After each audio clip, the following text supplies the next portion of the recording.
حضرت ابو صلبہ رضی اللہ تعالی عنہ آپ فرماتے ہیں کہ حضور اقدس صلی اللہ تعالی علیہ وسلم ایک مرتبہ سفر غزوہ سے واپس تشریف لائے۔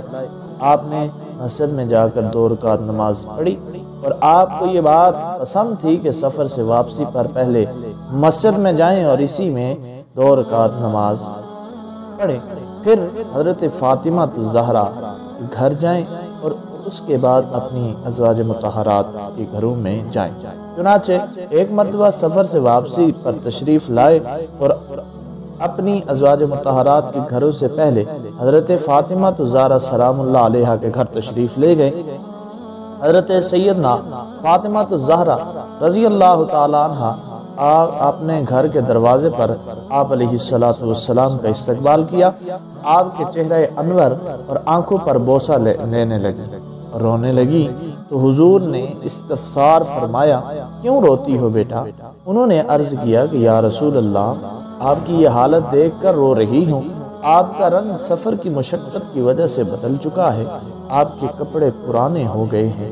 یہ سن کر آپ نے فرمایا، اے فاطمہ مت رو، اللہ نے تمہارے باپ کو ایسا دین دے کر بھیجا ہے، ایسی دین کی نعمت دے کر بھیجا ہے جس کو اللہ روح زمین میں ہر پکے گھر میں اور ہر کچے گھر میں داخل فرمائے گا، چاہے کسی نے خیمہ ہی کیوں نہ لگایا ہو، اس میں بھی اسلام داخل فرمائے گا۔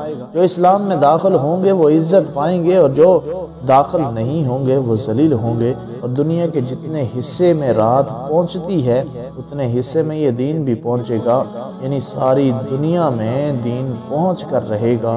اللہ کا سجدہ شکر ادا کرنا چاہیے کہ رسول اقدس صلی اللہ تعالی علیہ وسلم کی امت میں ہمیں پیدا فرمایا، ہمیں ایسا دین نصیب فرمایا کہ جو سارے کا سارا طیب ہے، جو جسم، پوشاک، جگہ، غذا کی صفائی و پاکی کی تلقین کرتا ہے، باوضو رہنے اور غسل کی ہدایت دیتا ہے، جس سے جسمانی پاکی و صفائی کے ساتھ ساتھ روحانی طہارت و پاکیزگی ملتی ہے۔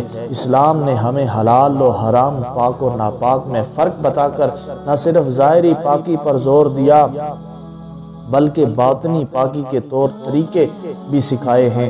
دین اسلام وہ پاکیزہ ترین دین ہے جو مال، نظر، زبان، خیالات، قلب اور رشتوں کی پاکی طہارت کا بھی حکم دیتا ہے۔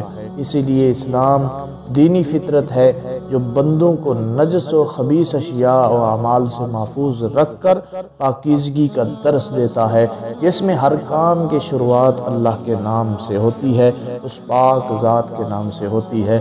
اللہ تعالی مجھے اور آپ سب کو عمل کرنے کی توفیق عطا فرمائے۔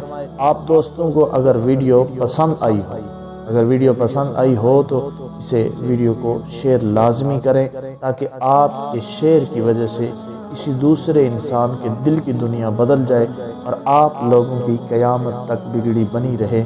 اللہ تعالیٰ مجھے اور آپ سب کو عمل کی توفیق عطا فرمائے۔ ملتے ہیں نیکسٹ ویڈیو میں، تب تک کے لیے اللہ حافظ۔